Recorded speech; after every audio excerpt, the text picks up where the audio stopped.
back, Che. Diyan na Yes. sa last portion of my favorite segment na po. Ganahan ko ang Flex Your Farm. Kay lain-lain man gud nga mga farmers, no? Mapakita sa lang Yeah. farm. Masig na kada po yung mga farm engineer, no? Dito sa FB. Ang nakanindot aning Flex Your Farm kay mura mag-encouraging sa ato ang mga enthusiasts and other farmer na Open to the public. Oo nga. Kanang garbo jud nila nga naa jud ko'y farm. Yes.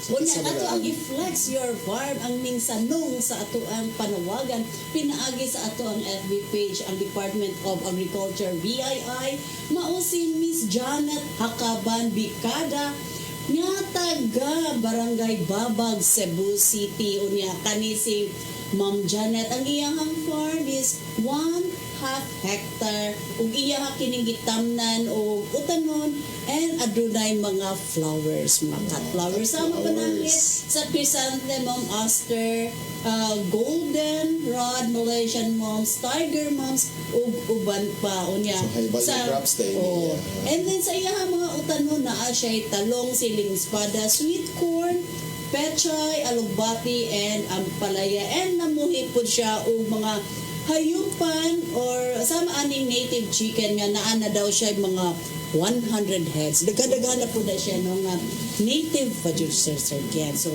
lami kaayo siya nga itinola. And then sa pagpanguma iyang namat nga nindot dahil yun siya nga panginabuhian ang pagpanguma and then natabangan siya sa Department of Agriculture o mga assistance sama sa abono, seeds and trainings and then